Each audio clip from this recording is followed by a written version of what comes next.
Hi, Becca Smith here, and today I am going to do a tarot card reading for 2020.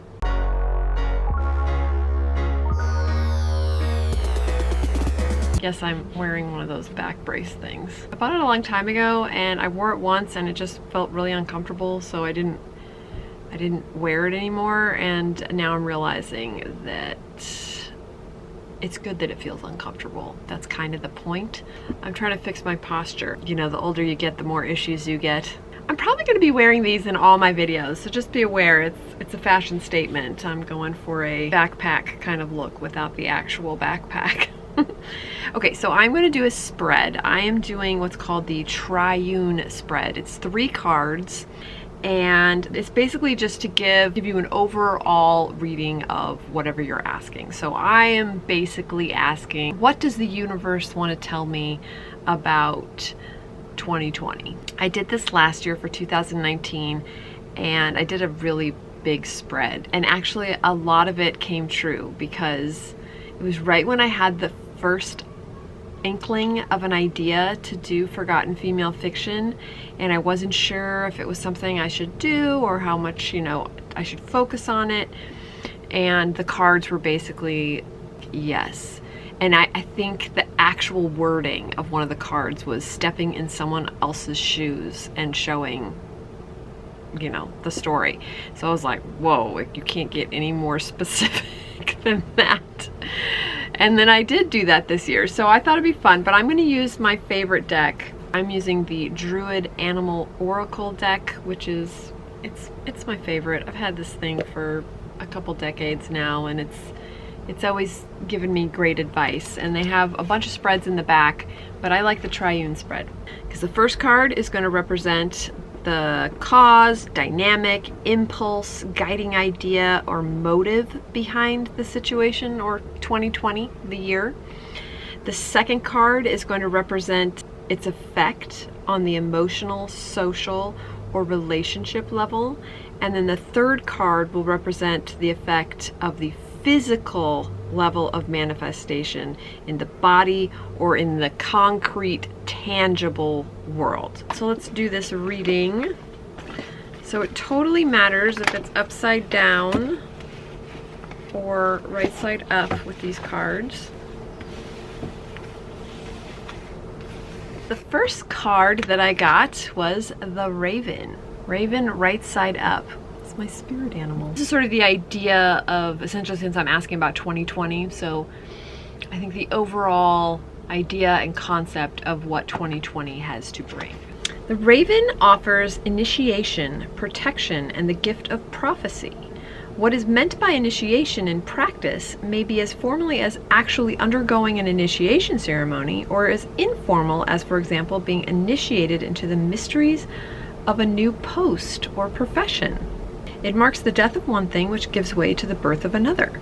The power of the Raven can also bring you the very deepest form of healing, which is achieved through the process known as the resolution of the opposites, giving you the possibility of resolving conflicts that have long lain buried in your unconscious or perhaps in your past. Ooh, I like this. A new post or profession. Well, I mean, I do so many different things, I write, I sew, I like to make movies, I like to do, so a different post or position could really, I guess, mean any of those things, but just something different maybe? I don't know, but I like that. I have a good feeling about that. And I like the idea of healing because, as you see, wearing this thing, I've had some weird things, health things over the last year or so, and I'm really trying to make an effort to fix them. And so this kind of gives me hope that I will. Second card is more of the emotional, social, relationship level. So it's a black bird upside down. Shocker, an upside down card for my social. It's the cripplingly shy, but bird, another black bird. Raven and the blackbird. Although it always makes me want to sing the Beatles song. Blackbird drawn reversed. This card reminds you that the blackbird is the smith's bird. Yeah! And his song may be calling you to work in the forge of your own heart, to create a life of passion and purpose. All 4 elements are used in metalworking, and to create a healthy and balanced life, we must work on the power of the 4 elements, integrating and developing our minds and hearts, our instinct and our intuition. Just standing at the gateway between 2 worlds without truly working in either is a denial of our own power and responsibility. Oh man, this is a good one, because I feel like I've been standing in the gateway for a while now. I've been feeling that sort of disconnect for a long time. And I think this card is just kind of reminding me on the social relationship, level, that I need to really break boundaries and connect. I need to get over that fear to create a life of passion and purpose.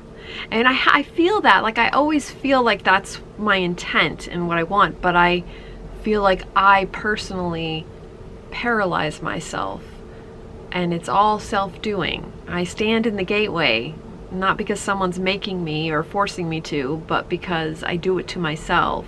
And I'm trying really hard not to do that. So this is good. This is a card that's, I think, reminding me to, you gotta push those barriers. And the outcome will be great. I just need to do it and not be afraid of it.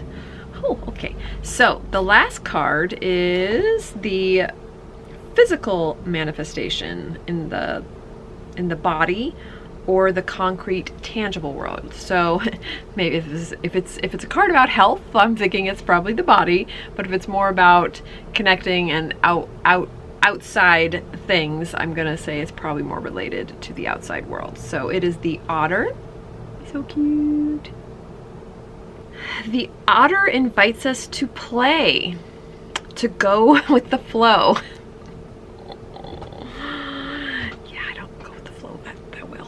To go with the flow of life and experience, to become a child again.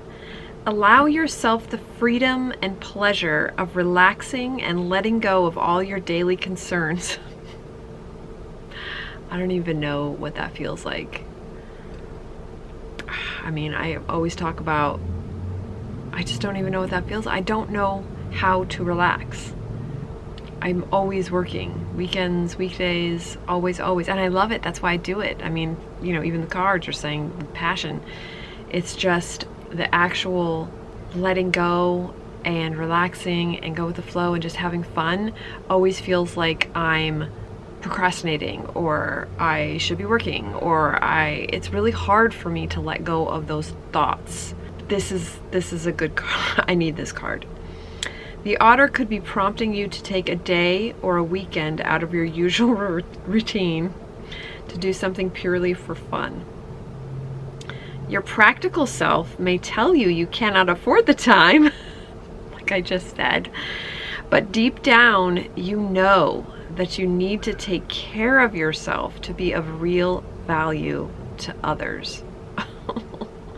Okay, this is hitting me. This is hitting me hard.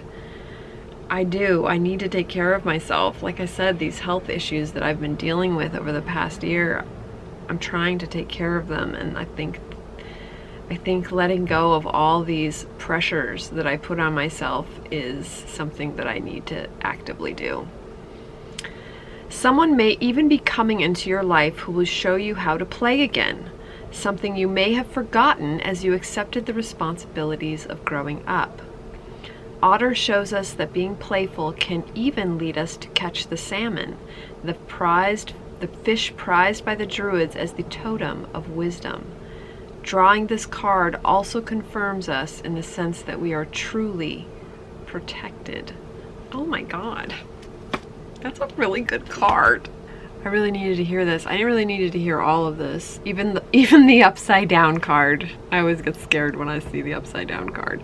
This is really good. So I feel like 2020 is going to be a self-care, self-discovery year for me. It does indicate some kind of success, but it's not necessarily, because of this card, it's not necessarily in writing.